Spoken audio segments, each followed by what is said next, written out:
asalaamu calaykum waraxmatullaahi wabarakaatu. waa bahdi reer aldeeq foundation group farciida magaalada muqdisho. waanu ku sugannahay xaafad ka mid ah oo aan joogno dharkeynley. waxaan la joognaa oo maanta aan soo booqanay kambeen cibaadaha ku soo booqannay dugsi ku yaalla xaafadda dharkeynley oo macalin xasan oo aan u nimid oo ah macalin runtii aan lixaadkiisa dhammaystirnayn oo curyaana ayaan u nimid. macalinkaas oo deeq ay noogu soo dhiibeen walaalaha muxsinaadka mar walba khayrkii wanaagga jecel ee waddanka Switzerland gaar ahaan Suurakh ku nool.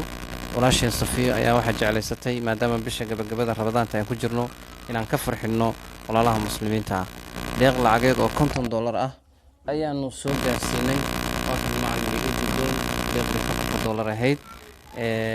waxaa ku soo dhiibtay walaasha Safiyo oo marka insha Allah maxaad ugu duceynaysaa dhammaan reer aldeeq foundation group iyo gabadhaas oo muraado badanna iyadana iska leh maxaad ugu duceynaysaa؟ بسم الله الرحمن الرحيم الحمد لله رب العالمين اللهم صل على سيدنا محمد وعلى آله وصحبه وسلم. halkan waxaan duco ibwaan ugu barnayaa walaalaheena inta soo abaabushay khayrkan iyo wanaagan ay ugu horeyso walaasheena Safiya. aad iyo aad ayaad u mahadsantahay, khayr fara badan Allah ka siiyo adiga iyo intii kaloo soo abaabushay. muraadada aad leedana Allah kugu sahlo, xasanaadkaadana insha Allah ilaahay miisaanka Allah kugu kabo. anagana waa ka guddoonay insha Allah walaalkeena ilaahay asna khayr Allah siiyo insha Allah.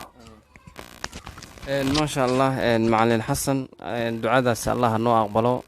macalin maadaama aad dugsigan joogto runtii caruur fara badan baad wax uga dhigtaa bay ila tahay qur-aanka maadaama macalin curyaanna aad tahay. maxaa dadka baaq jeclaysan lahayd inay kaa soo garab istaagaan maadaama aad jeceshahay in lagu soo garab istaago؟ waxaan jeclaan lahay in aad laysoo caawiyo dhanka oo ardayda xaggeeda. qaar waxaa jira iska waxba aan haysanin iska tabarucad aan ugu dhigno. dhankaasoo kale waxaan jeclaan lahay in naga soo saacido xagga dhaqaalaha oo kale. qaar agoona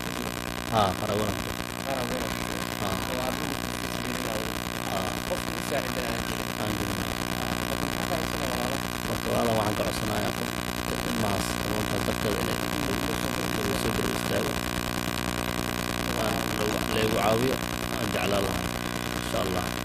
maasha Allah guntiga gabagabada barnaamijka ayaan soo gaarnay. macalinka oo macalin xasan oo baaq u soo diray walaalaha muxsinaadka ay mar walba khayrkii wanaagga u taagan uu dugsigan uu ku hayo caruur aqoon ah soo ii sheegay.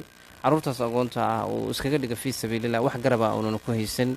macalinka insha Allah bismillahi kariim wuxuu idiga baahayaa in la soo garab istaago aan soo wada garab istaagno dhammaantiinba inta khayrka jecel. waa bahdi reer aldeeq foundation group oo idin leh ciid wanaagsan.